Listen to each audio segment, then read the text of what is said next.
Welcome back to AmoralTalk.com. This is T. West with my project Death and Wisdom for Issues in Philosophy Wisdom at Georgia State University, Fall 2010.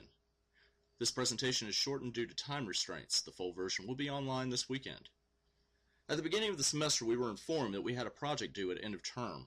Having just finished the last lecture by the late Randy Pausch, I felt the subject of death, or more specifically, the wisdom that some people seem to find when faced with their own mortality, was worthy of study.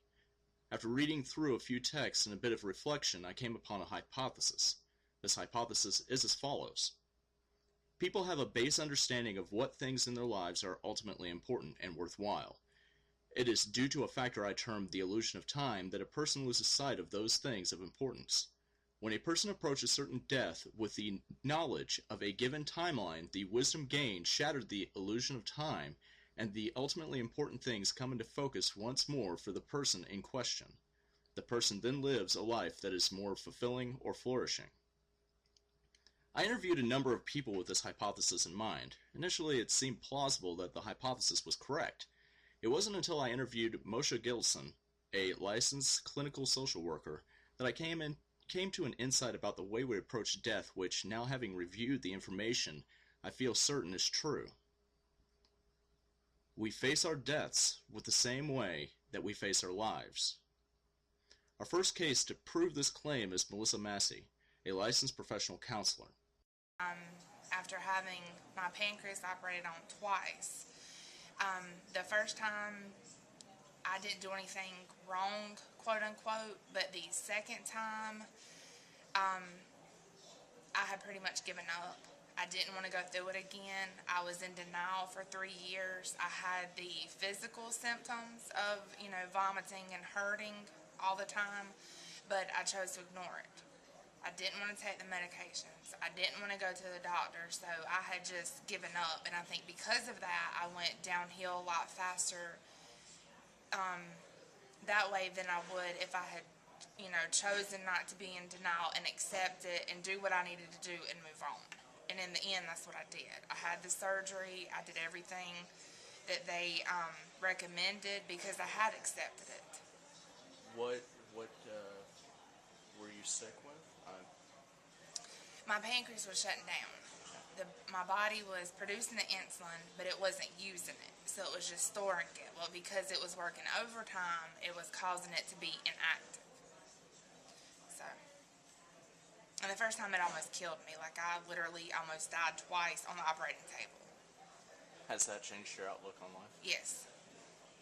At least to a degree. I say that because it did back then. But the last 3 years, instead of doing what I needed to do, I put work first. That and due to a relationship that I was in where he wasn't working, so I was the only one financially supporting anything. And I didn't have insurance and benefits. So it kind of, I don't feel like... escalated? Right. I don't think I was doing it, quote unquote, on purpose because I hadn't accepted it. It just wasn't feasible at that time for me to do it. In Melissa's case, she is willing to ignore the dangers to her health and her lifespan due to her value that she places in her responsibilities at her job. Our second case is one that I've dubbed Case 2. For obvious reasons after I show the clip. Well, I have, in the big scheme of things, no. But in the smaller scheme of things, maybe yes. I don't know. If you don't have anything, then I suppose it's serious. If you have this, you could be, I look at it like things could be so much worse. About 5 years ago, I was diagnosed with early onset Parkinson's disease, which didn't really affect my career at all. I continued to fly. Then the FAA discontinued the allowance of one of the medications that I take, so I had to stop flying, which was fine. I was near retirement age anyway, so that was no big deal. And then about a year ago, I was diagnosed with prostate cancer, which has been treated and is under control. So if you're looking at it from the outside, you go, God, you've got all kinds of crap wrong with you, but really, I can do everything that I did before except work. Okay, too bad. Our final case for this presentation is Ruby Hutchins. Hi, praise Jesus first of all. Okay. My name is Ruby Hutchins, I'm 63 years old, and in year 2001, I was diagnosed with congestive heart failure, and I was given like 10 years at the most to live, and through that challenge, and with the Lord, I made it. It's now 2010, and I'm still here praising Jesus, you see, because it's the Lord. Otherwise, I wouldn't be here. Mrs. Hutchins lived so far into her faith that the interview turned into her giving her testimony and me walking out with Bible tracts. As Moshe puts it, the guy who,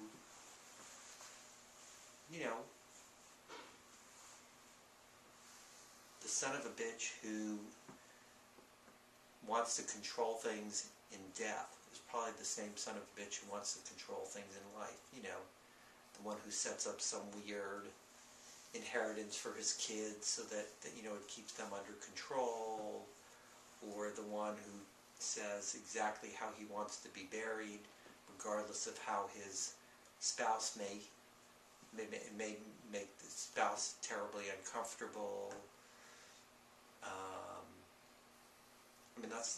That may be a person who knows how to plan and is informed, but I wouldn't consider that being wise. Nor would I consider the person who kind of comes to the revelation about, I have to reconcile with my kids 6 months before I die. I don't see him as wise either. The guy or the gal who says, I've lived my life and I'm coming to terms with it, and I want to say goodbye to folks, and have I left anything out? And do I need to talk to this person or that person, here's how I would like to be remembered, and knowing that you don't really have much control over that, but that you can at least influence it. That to me would be the connection between wisdom and dying. with this in mind, it would seem that the takeaway wisdom is clear.